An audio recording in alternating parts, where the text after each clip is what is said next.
Salut tout le monde, c'est Mathieu de Rester Connecté. Est-ce que vous allez bien? Nous, on est au top parce que ce soir, on est chez Lenovo et on a la chance de pouvoir voir enfin les nouvelles annonces de Lenovo qui ont été faites récemment aux US. On n'a pas eu la chance d'être invité, mais on nous a dit qu'ici, il y avait de la charcuterie et du fromage et également le Fab 2 Pro que j'ai ici entre les mains.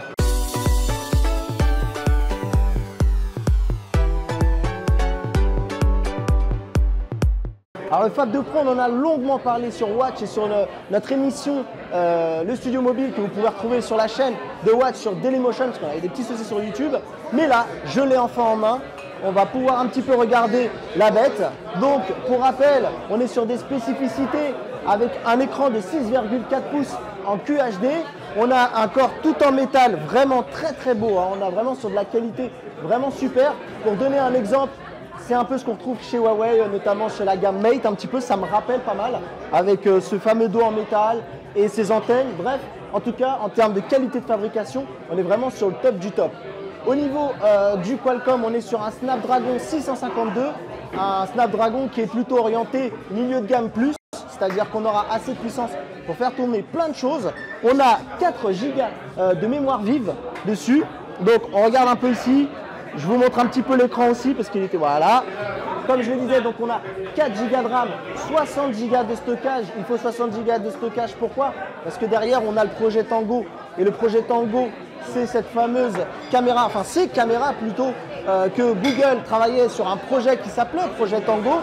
Et donc là, on a 3 caméras qui vont pouvoir scanner l'ensemble d'une pièce et pouvoir soit nous donner des informations sur des distances ou des volumes, ou soit également nous montrer des choses en réalité augmentée. On va pouvoir faire apparaître des animaux, des dinosaures, des dominos. On va pouvoir avoir toutes sortes d'applications pour l'instant assez ludiques. On va pouvoir également aussi positionner des objets comme des meubles qui peuvent être référencés et qui sont réels avant d'acheter des meubles, pouvoir les positionner sur une table, enfin sur une pièce, pardon, à des endroits pour voir un petit peu le rendu final en taille réelle.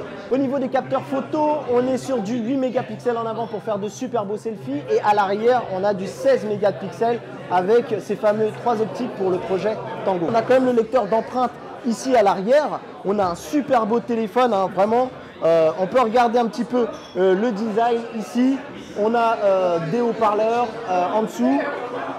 Voilà, on a ce fameux power qui est un petit peu à la mode, qui a un petit peu une texture différente du volume pour pouvoir le reconnaître directement dans la poche.